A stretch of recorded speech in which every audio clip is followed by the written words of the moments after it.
ദേവിക, ഞാൻ എവിടൊക്കെ അന്വേഷിച്ചെന്നറിയോ? കണ്ടു കിട്ടിയത് ഭാഗ്യം. എന്തിനെ പുറകെ ഇങ്ങനെ നടക്കുന്നത്? എനിക്കറിഞ്ഞൂടെ പോവാൻ. ആ, ദേവിക എവിടെ പോകുന്നു പറഞ്ഞേ? പഴനി. എവിടുന്ന പോകുന്നേ? ഞാൻ ബസ് സ്റ്റാൻഡിൽ നിന്ന്. അതിന് ബസ് സ്റ്റാൻഡ് ആ ഭാഗത്തല്ലേ? എന്തിനാ ഇങ്ങോട്ട് വന്നേ? പറ ദേവിക. ഇവിടെ ഒരു ഫ്രണ്ട് വരാന്ന് പറഞ്ഞിട്ടുണ്ട്. ഫ്രണ്ടോ? പണ്ട് ഈ ശീലം ഉണ്ടായിരുന്നില്ലല്ലോ, ഈ നുണ പറയുന്നത്. ഇപ്പൊ അതും തുടങ്ങിയോ? ഞാനെന്തായാലും വിവരം അറിയിക്കേണ്ടവരൊക്കെ അറിയിച്ചിട്ടുണ്ട്. ഉത്തരവാദിത്തപ്പെട്ടവർ ഉടനെ ഇവിടെത്തും. എന്റെ അനുവാദമില്ലാതെ എന്തിനാ വിശാൽ അങ്ങനെ ചെയ്യാൻ പോയത്? ഞാൻ എന്റെ കടമ ചെയ്തേ ഉള്ളൂ.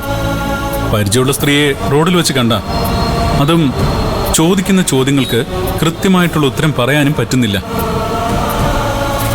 അങ്ങനെ ഒരു സാഹചര്യത്തില് ഞാൻ എന്താ ചെയ്യേണ്ടത്? ദേവികയാണെങ്കിൽ എന്ത് ചെയ്താനെ? അത് ഞാനും ചെയ്തോളൂ. വേണ്ടായിരുന്നു വിശാൽ, എന്നെ എന്റെ പാട്ടിന് വിട്ടാ മതിയായിരുന്നു.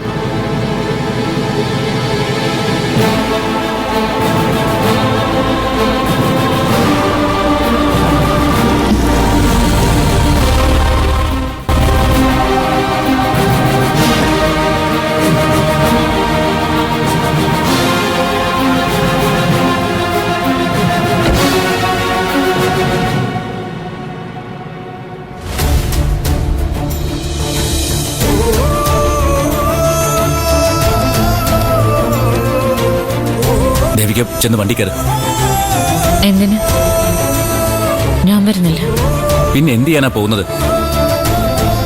ഞാൻ എന്തേലും ചെയ്തോളാം. അതെങ്ങനെ നിങ്ങളൊക്കെ അറിയുന്നേ? നാളെ ഒരിക്കൽ സുധിയേട്ടന്റെ അച്ഛൻ എന്നോട് ചോദിച്ചാ ഞാൻ എന്ത് ഉത്തരം പറയണം?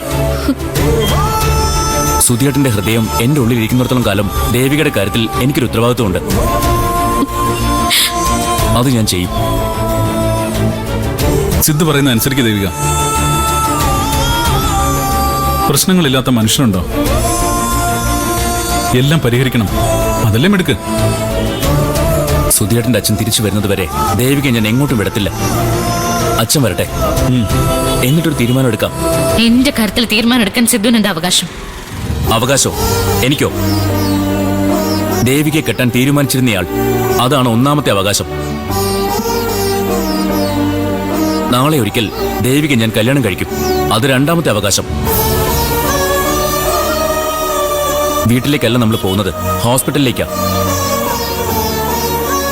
എതിരൊന്നും പറയരുത്. ദയവ് ചെയ്ത് ഞാൻ പറയുന്നൊന്ന് അനുസരിക്ക്.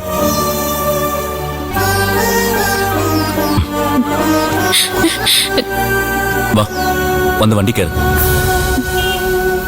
വരാൻ. ചെല്ലു ദേവിക, പോയി വണ്ടി കയറ്. ഇടനെഞ്ചം തെളിയാതെ